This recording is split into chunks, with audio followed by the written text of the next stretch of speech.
Vitamin A absorption and utilization. Vitamin A is in our diets in the form of retinol from liver and eggs, in animal products, and in the form of carotenoids from brightly colored vegetables such as beta carotene and alpha carotene and lycopene. And when we eat them, they come into our stomach. The animal sources come in as retinol esters. The carotenoid sources come in as protein-bound carotenoids. In the stomach, pepsine breaks the protein-bound carotenoids free. In the duodenum, hydrolases release retinol esters and any fat bound to the carotenoids, such that free retinol and free carotenoids can be formed or part of the micelle complex that are then absorbed into enterocytes. When the micelle has entered the enterocyte, it is broken apart.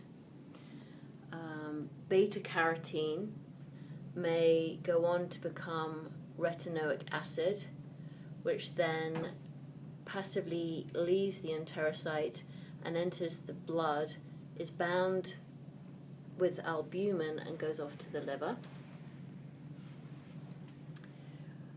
Beta carotene can also be split to become two retinol molecules. Whether it comes from beta carotene or was just retinol in the micelle, it then is bound with cellular retinol binding protein 2 that are in enterocytes.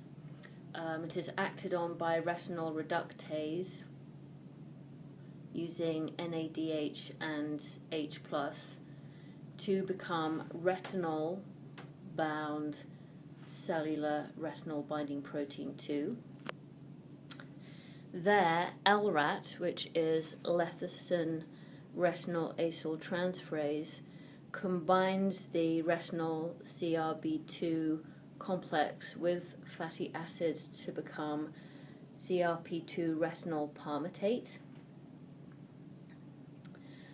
This is joined with phospholipids, triglycerides, cholesterol esters, and apoproteins to form our chylomicron, which then enters the lymph, the blood, delivers contents to peripheral tissue, and ultimately returns as a remnant to the liver. In addition, carotenoids that were in the micelle also are joined into the chylomicron that goes to the lymph, peripheral tissue, and returns in the chylomicron remnant. I shouldn't say returns, goes to the liver as a chylomicron remnant. Here, retinol esters are acted on by retinol ester hydrolase. So free retinol and fatty acids result.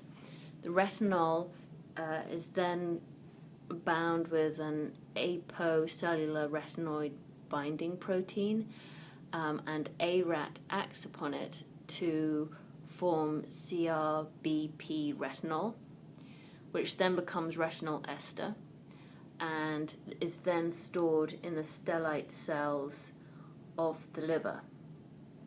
The liver releases these retinol esters, and they go through the same cycle where the retinol ester hydrolase breaks them apart, forms the CRB retinol complex, reforms retinol esters, and puts them back into storage in stellate cells. Alternatively, from the CRBP retinol complex, depending on the needs of the individual, the parenchymal cell, which is where all this is happening in the liver, can convert the CRBP retinol into retinoic acid for DNA synthesis. It may excrete some in the bile, or it will form the hollow RBP, which is exocytosed, and in the plasma it is joined with transthyretin to form hollow RBP TTR, which is then joined by T4, the thyroid hormone, to form a trimolecular complex.